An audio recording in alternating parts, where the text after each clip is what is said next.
Hello, family! Hi. Walang response. Okay. I don't know where the phone goes. Okay, we are on our way to... Where are we going? The fort. Okay, what are we gonna do there? Well, we're gonna have dinner with some friends eventually, but first we're gonna spend some time at a park where Philip can stride their bike and you and I can just sit down and relax from our kind of busy earlier part of the day. Right. So he went hiking this morning and my plan was to take this video earlier during the day. But, nakatulog na ako. Tapos pagkising ko, paalis na sila. Sabi ko, sasama na lang ako. And so, here we are. We're on our way to PGC. And as we sit there, I'm gonna tell you something exciting.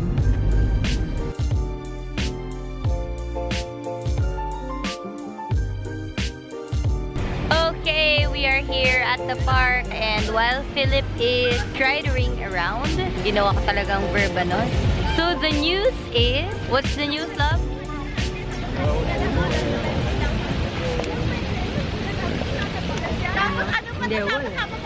That Carla's pregnant. She's 4.5 months pregnant. We found out middle of October siguro. quite a long story. So para sa mga nanonood nito, ano muna, kuha kayo ng popcorn, higa-higa muna kayo kung may lazy boy kayo, ginawang pelikula no? Kasi medyo mala pelikula naman talaga yung story namin. He's there. Okay. Ito yung itsura ng mga nanay at tatay na nagbablog tas habang nagbabantay ng bata, ganun. For those of you who weren't able to watch that, maybe you can go look it up on the vlog. It's my vlog about the reproductive health. I've been having issues and I'm gonna walk you through right now about the continuing journey after that vlog. It was, I think, around August. I remember the day na it was a Saturday night. I was just so tired, so sleepy from the entire day, and then when I went to bed, I closed my eyes and I thought, parang may activity sa womb ko. What if pregnant ako? And then I had a question, pregnant kaya ako? The next day, Sunday, is usually like the super book day for the three of us because that's our church day. My husband preaches at Victory, Katipunan, 1 and 3 p.m. services at the Regis building. So, plugging kung gusto nyo ng service sa may bandang QC. Unan, my husband is the one leading the 1 and 3 p.m. services there. So, it's usually a very packed day. And that day, before going to the 3 p.m. service, Philip and I went to a coffee shop to grab a bite because we were feeling a little bit hungry and somebody approached me. Somebody from our church also, somebody I've never met before, approached me. He's one of my prayer warriors now. Went up to me and said that I don't really know you, I've never met you before, and she looked kind of very hesitant and shy to tell me that God told her that whatever it was that I was believing for when it comes to having a baby, she feels that it's coming soon. And parang sobrang bizarre lang nun sa akin na the night before it, I was thinking exactly that and somebody would confirm or affirm it. So I really had a feeling that I was already pregnant as early as that. And that was like so many weeks away from missing my period pa. So there was no way of confirming it. And I was getting excited, but I also was getting a little bit scared. For those of you who have seen my vlog before this nga about the reproductive health, having my work up and all that, and also having heard of my 2 miscarriages before this pregnancy, you probably would understand why one of the first emotions I felt during that time would be fear. Because, syempre, parang sanay ka na there's always a bad news coming after a good news like that. So, there was fear, but also there was excitement because I really want to have another baby. Next thing that happens, through the many weeks after that, wala, parang nintay ko lang talaga to miss my period. I'm on the dot. When I get my period, it's like super regular. So, that's kind of how I know I'm pregnant because when I miss it, medyo kinda, wala nang ibang reason yon kung hindi yon. So, when I missed it, I think on the 2nd or 3rd day, I took a pregnancy test and it showed positive. This is what appeared. There is only one line, but if you look closer, the other line appeared. I don't remember exactly when, but after I did that pregnancy test, humanap na ako ng doktor. And nakahanap ako ng doktor sa St. Luke's Global, and I ended up with Dr. Karen Torredes. One of my first few concerns was sino ba yung parang high-risk doctor who could handle cases like mine, but at the same time still would allow me or give me a chance for natural birth. And of course, our first concern is not really the kind of birth that I'm gonna have, but how to secure the baby inside of me given my history. So she gave me a bunch of medicines that would protect the child. A little backtracking before this pala, na after my whole workup, I was given kasi certain medicines, yung prednisone, aspirin, Euthyrox, and all that. That was like many months before this, after my first workup. I didn't feel well taking all of those medicines because the truth is they couldn't really find anything wrong with me but the thyroid lang naman. But I felt like it was synthetic. I felt like it wasn't real. We weren't really treating any condition, or at the very least, I was given something to silence some symptoms but actually not get to the root of it. Ano ba talaga yung sakit ko? So next week, you're gonna see a video of mine going to the core clinic, which has been very, very crucial in this journey of reproductive health for me. Why? Because I have certain issues with my hormones that are interfering with conception, fertility, the ability to keep a baby, general health. You're gonna see it in that next video. But it was when we addressed the right things and I was given some supplements that I actually got pregnant. So, for those of you who have this kind of condition, so baka familiar na kayo sa term na APAS. Ito yung parang autoimmune disease na usual for pregnant women. You can Google it. There are many reasons for it, and there are many kinds of autoimmune diseases for pregnant women. It's called APAS, and there are 5 categories. I think I don't really fall in the 5 categories, but my borderline, kumbaga yung my markers are very near. So now my doctors, Dr. Karen, and I've got an immunologist, are both on my case, like giving me the proper support. I have to take a lot of medicine. I don't like it, to be honest, but also at the same time, there's no other solution that I could find. And for now, this is what I feel is going to give us peace in being able to keep the baby safe inside of me. And so far, we've passed the marks. The first miscarriage was at, I think, 12th week. I found out no heartbeat, but the baby was only sized at 8 weeks. And then the second one didn't even go past 6 or 7, pero no heartbeat na talaga yun. So now we are on our 17th week, actually almost 18th. Probably by the time that you're watching this, I'm 18 or 19 weeks already.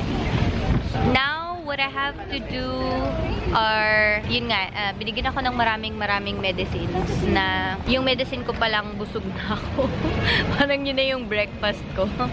I'm gonna be showing, actually it has been trimmed down already. In the beginning, I had to be like taking 7 pills in the morning, 5 at lunch, and 3 in the evening. Tapos meron pang mga ano yun, intravaginals. And plus the fact that I have to inject myself every day with Inohep, which is a kind of... That is amazing, seriously. Ay, talagang amazing yun kasi... I don't know how you're doing it. Takot ako. Ipiprick lang yung kamay ko para sa blood sugar test. Hindi ko pa kaya, pero ngayon, I have to do that every day. And medyo may pasapasa na yung tiyan ko because of that. I offer to do it for her all the time.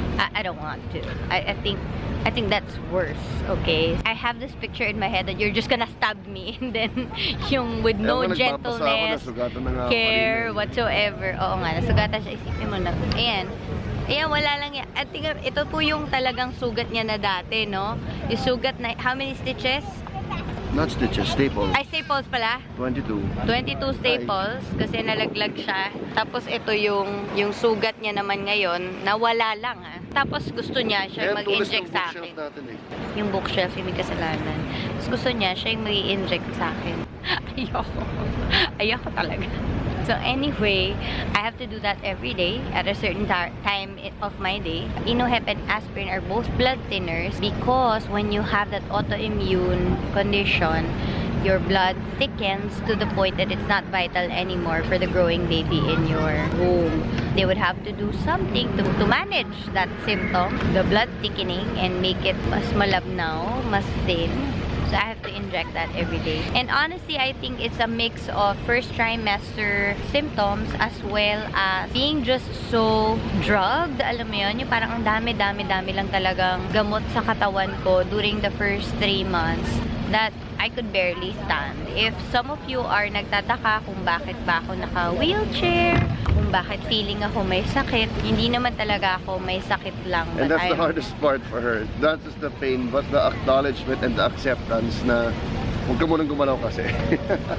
It has been very hard, and this is why even the announcement of my pregnancy has been delayed. It's not because we're keeping everybody in suspense, nagpapa-importante kami or anything. I could have just announced it just like that, but honestly, I have been energyless for the whole 3 months. I've been not only lacking in energy, but even in pain, in so much pain. Like, there would be times that I would try to walk, I would try to stand, and parang my entire body was having a flu. So I was rarely vertical in the first few weeks of my pregnancy.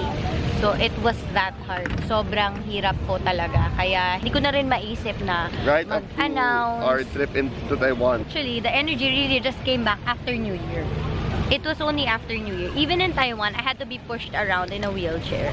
The times that I wouldn't be in a wheelchair is because na-push around na ako, tatayo lang ako to eat or to walk a little bit. Pero hindi ko talaga kaya na nakatayo at saka naglalakad ng matagal kasi talagang pagod ako at saka masakit yung katawan. So anyway, I think this has been long enough. I really only meant to tell you all that we're so happy to share the news with everybody, especially everyone who has cheered for us when I shared about my reproductive health issues online through YouTube. So many people messaged me and have started praying for me, and I really appreciate that. I want to thank each and every one of you. I may not know you personally. I read all of your messages. I don't have the time. Wala akong energy. Minsan nga magte-text lang ako para hindi ko pa makumpleto yung text ko dahil sa sobrang pagod ng feeling ko. But I really am thanking all of you from the bottom of my heart, and we do ask for more prayers. I know I've passed the previous marks, but it continues to be like a day-to-day struggle, a day-to-day fight of choosing between faith or fear, because the truth is there's a past, there's a history, but I'm looking to the future. Even in the present. Every doctor's appointment we had in November and December, whether I was with you or mag-isa ka, was a mix of positive and negative. So, hindi ko makalimutan yung nagpa-scan ka, tapos nakikita natin yung heartbeat sa monitor. So, yun ang saya natin na parang grabe wala tayong cause for concern, walang worry, okay lahat, buhay, nakita yung heartbeat. Pagkatapos mag-celebrate, nung hapon, nagpa-check up ulit yung Doppler naman, tapos wala naman tayong makuhang heartbeat. So parang pagkatapos mong makita yung heartbeat sa monitor, sa tunog, di mo naman siya marinig. Sabi ng doctor, parang, oh, di na mahanap. Pero siguro naman, okay pa yan, kasi kanina umaga lang yon. So, every trip was like that. When we told this story a few days ago, or couple of weeks ago, that it's really an example of how we only live by faith. That the only assurance we have for health, for prosperity, for a good future, for hope, is that God is a good God and He will take care of us. And we know this because He sent Jesus to die for us. So lahat pa ng ibang pangangailangan natin, siya na rin ang bahala. It has been such an emotional ride for me ever since I felt that I was pregnant. Like I said, the fear is unhelpable. I have to choose faith all the time. The other thing is, hindi rin nga naman kasi ganun ka-smooth like our first ultrasound, because actually I was rushed to the emergency at almost midnight because of bleeding. I bled fresh blood, and I really thought that I was already losing na naman. That was I can't forget that. 6th week ba yun? And then we went to the hospital with expecting the worst. I personally was like feeling like get your heart prepared because it's going to happen again. And so when the sonologist came, suspense pa kasi walang sonologist dahil gabi na. So kailangan pang tawagin yung sonologist for an emergency situation. And when she finally came and she started poking around. I don't know why that happened. Usually you don't hear the heartbeat. Or see that. Or, hey, we heard it. Yeah. But they don't. Yeah. They usually we don't. see it first. You see it first Well, before you that was the actually. experience with Philip. Yeah, and then for some reason, I was really prepared to take in the bad news. But then the heartbeat of the baby came on the monitor. I don't know how, but there was audio and I heard it. And that's when I just couldn't help it. She probably, I mean, the sonologist probably doesn't understand why, but I just kept crying because I felt like, oh my gosh, the baby is alive. Because I really come from downstairs with Philip. I ran in just as the sound came on. And I remember you were in tears talaga. Yeah, oo. Talagang spontaneous tears. And I usually don't like crying in front of people, but this one, I couldn't help it because I was just overjoyed and I was so relieved that the baby is still alive. There was a total of 4 ultrasounds that I had to do in the beginning, which is not usual. They just have to do that with me because they need to monitor the growth of the baby to see if the baby is growing accordingly. In 4 of those, they saw 2 internal bleedings, which is subchorionic bleeding, which caused concern also for my doctor. So parang yes, no, parang going strong and then wow, okay, parang you really are on shifting sand. Pero at doon ko na nga lang na-feel talaga na at this point, I have to stop guessing the end and just sticking with the present that God is with me. And if I didn't have that in my heart, I probably would have gone crazier. Kasi medyo I've gone crazy na rin, pero hormones and all, it would probably be so tormenting for me if I didn't have such a God to have a faith on. And this is when I realized talaga that faith pala is like that. It's not having faith in our own faith. Gaano ka ba naniniwala? Gaano ka ba nagde-declare na mangyayari ito? But faith is that it's simple. I have faith that even when I can't anymore, I can't in my own physical state, I can't in my own spiritual capability to trust in the Lord can still do what He has willed to do. And that's my faith for now. We're grateful also for friends. Lots of really good friends and mentors who have been there with us. Very patient, very supportive, very sensitive, and yet full of faith. It's that tension of showing understanding and yet also encouraging them, inviting us to keep believing, to keep trusting. So you guys know who you are. Thank you. Yeah, thank you so much. So many people have offered their prayers, have carved out time to really just say something to the Lord, declare something to the Lord mightily for us. And I'm so grateful for each and every one of you. For those I personally know and talk to, alam nyo yan. Sa mga nanunood sa inyo, alam ko rin, marami rin talaga nagpa-pray sa akin. Dami ko nakukuha ang messages sa IG, YouTube. Maraming salamat. Kasi minsan yun lang yung kailangan mo. Hindi mo naman kailangan ng advice. Ano ba dapat mong gawin? Ano bang, saan kang doktor pupunta? Ano ba yung iinumin mo or ganito? Mas kailangan mo lang talaga, alam mo, nagpa-pray ako para sa'yo or iniisip kita and na-appreciate ko talaga yun. Maraming salamat.